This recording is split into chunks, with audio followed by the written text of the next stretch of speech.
Hello, I'm in Wabakimi Provincial Park on an 8-day canoe trip. Today is day 5. I have a little bit of time to go over some of my gear. Back in 2022, the last time I came to Wabakimi Park, I did a canoe gear video. Go check that out. Everything I'm going to go over today is only things I've changed. If I don't go over it, this is not an exhaustive list of everything I brought. Just go back and look at that video from about 3 years ago, and everything else is the same. I'm using 95% of the same gear. But you'll notice in that video that there were more than just a few things that I was kind of agitated with or wanted to try out or do differently. And since then, I've changed up a couple of things, and this trip is running super smooth. There's really not much I would want to change up otherwise with my gear. So in the last video, I talked a little bit about the water system I was using. At that point in time, I was using the Sawyer Squeeze, and I was kind of agitated because it was slow and Joe's system was a lot faster. So I've converted to that. So on this trip, I'm using the BeFree. I got the 1 liter bag, and then I use this as kind of my bottle. It's nice to have another bottle that you can put drink mixes in or hydration powders, that kind of stuff. And that way you're not always just drinking out of this thing. So standard Nalgene with the cap, really like the cap, and the BeFree has been our water system. I do carry 2 of these. I'm not 100% trusting of it, especially on an 8-day trip. I want to make sure I can get water easily, so I do have one of these for my backup. But really liking the system. I find it much more efficient than the Sawyer system, a lot better outflow, and seems to be working great. I just keep this in my day pack in the canoe. Next item up, you'll probably remember around day 4 or 5 on our last trip, there's a whole rant next to the fireside about, oh man, why don't they make fishing poles and things float and all this kind of stuff. And so I did some digging on Amazon and found exactly what I needed. It's this little green thing, it's like a pool noodle. I've got one here on my GoPro, and then I also have one on my fishing pole, and both of them float. This is a very simple, cheap investment. I think it was like 10 or 12 bucks for a 3-pack. So I put it on my GoPro mount here like this. This is what's in my canoe and filming me all the time. And now in case this gets knocked over, kicked off on a portage, dropped, the boat flips, whatever, at least I know the GoPro will float, and I can hopefully retrieve this. Same thing with the fishing pole. And so far in this trip, not lost or broken a fishing pole, so we're doing pretty good. So next up is talk about fishing gear a little bit. Last time you noticed I had a big tackle box and a little tiny one that I kept in my life jacket. This time I ditched that and just went with a smaller little box here. This box is great, fits enough lures. I probably got like 10, 15 or so of them. You can look back at some of our other videos if you want to see a complete breakdown, but it's spinners, some deep divers, X-Wraps, a lot of Cast Masters. It's one of my all-time favorite lures. So this has been working really good. Fits in the outside zipper of my little day pack. My Remote Designs day pack works great for that. So I can just slide that in, but most of the time we're out and about, I just leave it in the canoe, and that way I can easily access it. That frees up some extra room on my life vest to carry other gear. So speaking of a life vest with a little bit of extra room, I've been carrying a new thing that I really like, especially on this trip. It's been great, and that is this. It is called the Vortex Solo. This is the 8x25 power, and it's just a little handheld. I keep calling it a periscope, but I guess you would call it a monopod, monocular, there's the word. It works really good. It's easy to focus, small focusing ring, then an eye cup that you can extend if you're not wearing glasses, or if you have sunglasses on, you can do this. I like the 8X power. They've been selling 8 and a 10 in this size, but I like the 8 because it gives you a little bit wider field of view, not quite as zoomed in, and you're always trying to use it from a little bit shaky canoe. But it's nice for a couple of reasons. One, if I'm like, is that Joe over there? I can't tell. I'm trying to find him. It's good to find. If you're trying to see wildlife, there's a lot of birds. We've had a ton of ducks on this trip, and so basic wildlife viewing, it's been really nice. And then if I was ever like in Algonquin Park, where you want to see is someone at that campsite, is that a portage sign? I can't tell, whatever it's helpful for. And then also the thing we've been using it to is kind of to help with scouting rapids. So you can look ahead and say, hey, is that a swift? Is there a rock? Is there a log? Any of that kind of stuff. So it's really helpful to be able to look further and see stuff, whether it's for safety or scouting or bird watching. So really like this. I like the 8 to 25. It's pretty cheap. If it falls in the water, I don't have this floaty, but I got this orange cord so I can find it if I drop it. It's only like 50, 60 bucks. It's pretty inexpensive. It's pretty small, and it fits right in this pocket, so it's quick, easy access. If I'm on the canoe and I want to see something, I can pull it out real quick. I definitely like using this. That is been a really good new addition for the kit. Next item, let's talk a little bit about camp shoes. It's always a debate. What do I bring? Do I bring them? Do I not bring them? This trip was not super high speed, low drag. We knew we were going to spend time in camp, and it's nice to be able to get out of your soaking wet boots and into something else.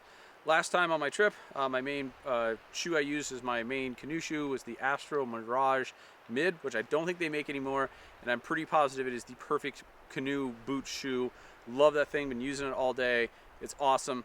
I really like the Astral product, so I went ahead and bought another one, and this is their, I think, Loyak. It's mesh, it's got drain holes, it's got sipes, it's got good traction. This is a really perfect little camp shoe. It's got enough of a sole that you can walk around and not hurt your feet on pine cones and that kind of stuff. Dries really super quick.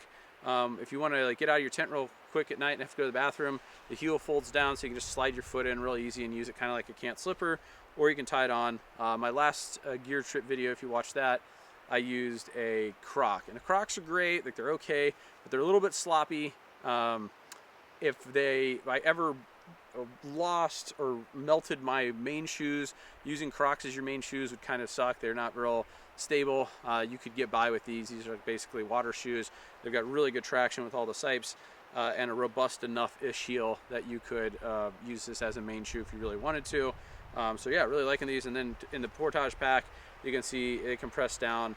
I usually put all my sleeping gear in one bag, lay these down flat, and then slam everything else on top so it smushes these down in the bag. So really liking these as my camp shoe, and we'll continue to use these. Next item on the list are sunglasses. My last trip I used the Yobo Rush sunglasses, like a running, cycling sunglass. They worked okay. I like a kind of a brown tint to them, kind of makes everything look orangey brown all the time. I grabbed some other ones. These are ones I typically use for like shooting. These are ESS Crossbows, and I like these. These are black polarized.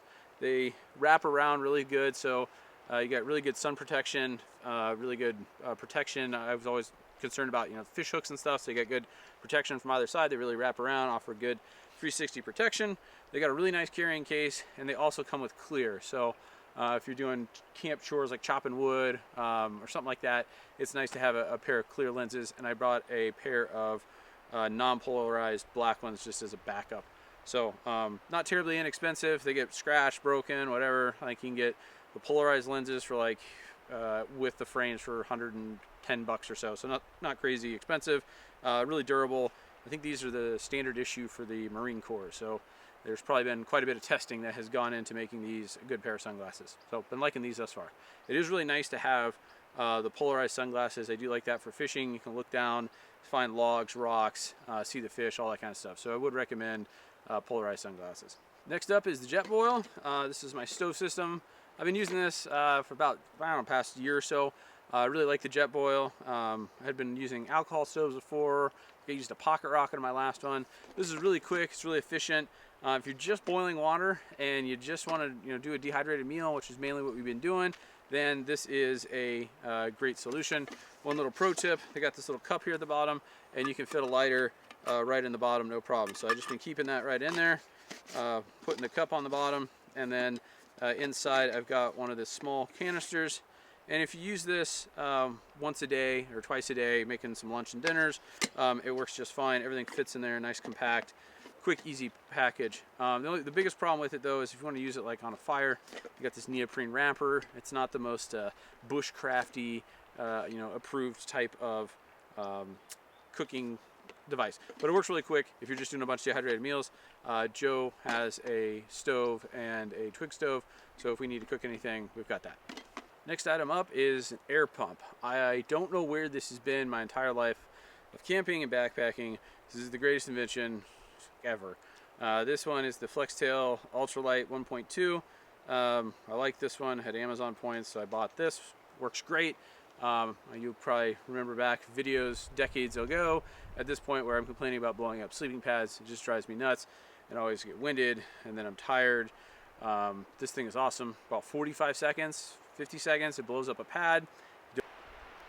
There we go. You double click the button and it starts right up, and it goes really quick. Love this thing. Weighs next to nothing. It's rechargeable via USB-C. That is awesome. One thing I am going to change up for my next trip is going to be power supply.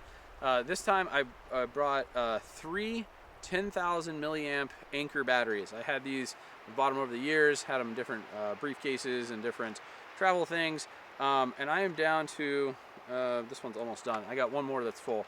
So I've been doing a lot more video, got a bigger camera, a lot of GoPro on this trip, and so trying to keep all those things powered, I needed that many bricks.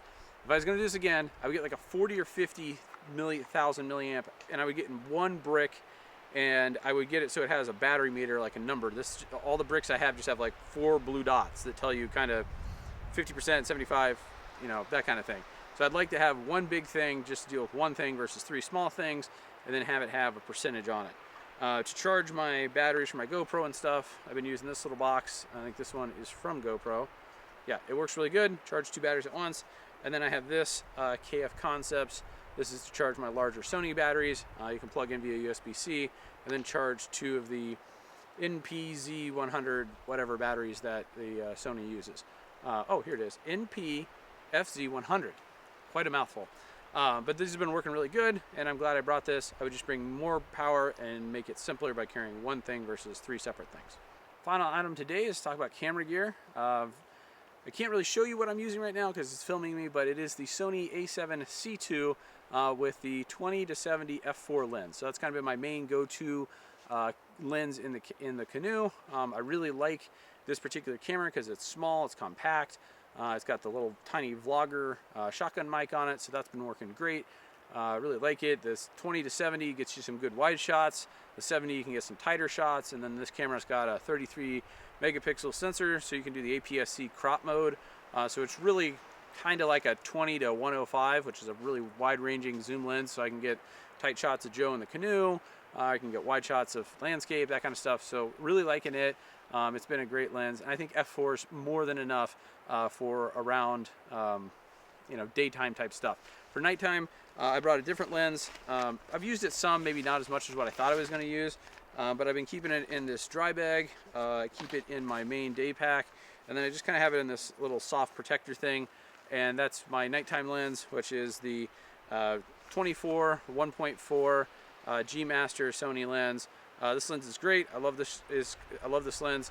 Kind of my night photography, astrophotography. You can do talking head stuff with it. It's a little close for vloggy stuff, but if you do interviews, you can get really shallow depth of field because of the 1.4. So like this, it's prime lens. It's not terribly heavy, but been using this mainly at night. And I was hoping to get some astro shots, but it's been pretty darn cloudy and a little bit smoky. So no astrophotography for me, unfortunately, this time. I also brought a legit tripod this time because my camera is bigger, so bigger camera, bigger tripod. And that's the newer LT32. It's off Amazon. It's pretty inexpensive. Honestly, liking it quite a bit. It's the first trip I've had with it. I used to have the Peak Designs travel tripod carbon fiber one, which is like 4 or 5 times as expensive as this one.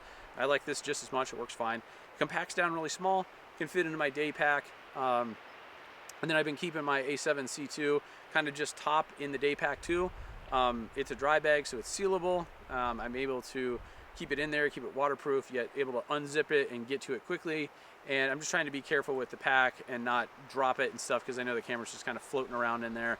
But it's kind of padded with clothes and stuff sacks full of Cliff Bars and stuff. So it's pretty well protected. So that's it for 2025. Those are my updates to my Canoe gear. Again, if you have questions on any of my other gear I've used, go take a look back at my video from 3 years ago when I came to Wabakimi. The only real thing I would update again would be the power brick system. Everything else has been working out awesome. No complaints. Hope you guys enjoyed the video. Thanks a lot for watching. Till next time.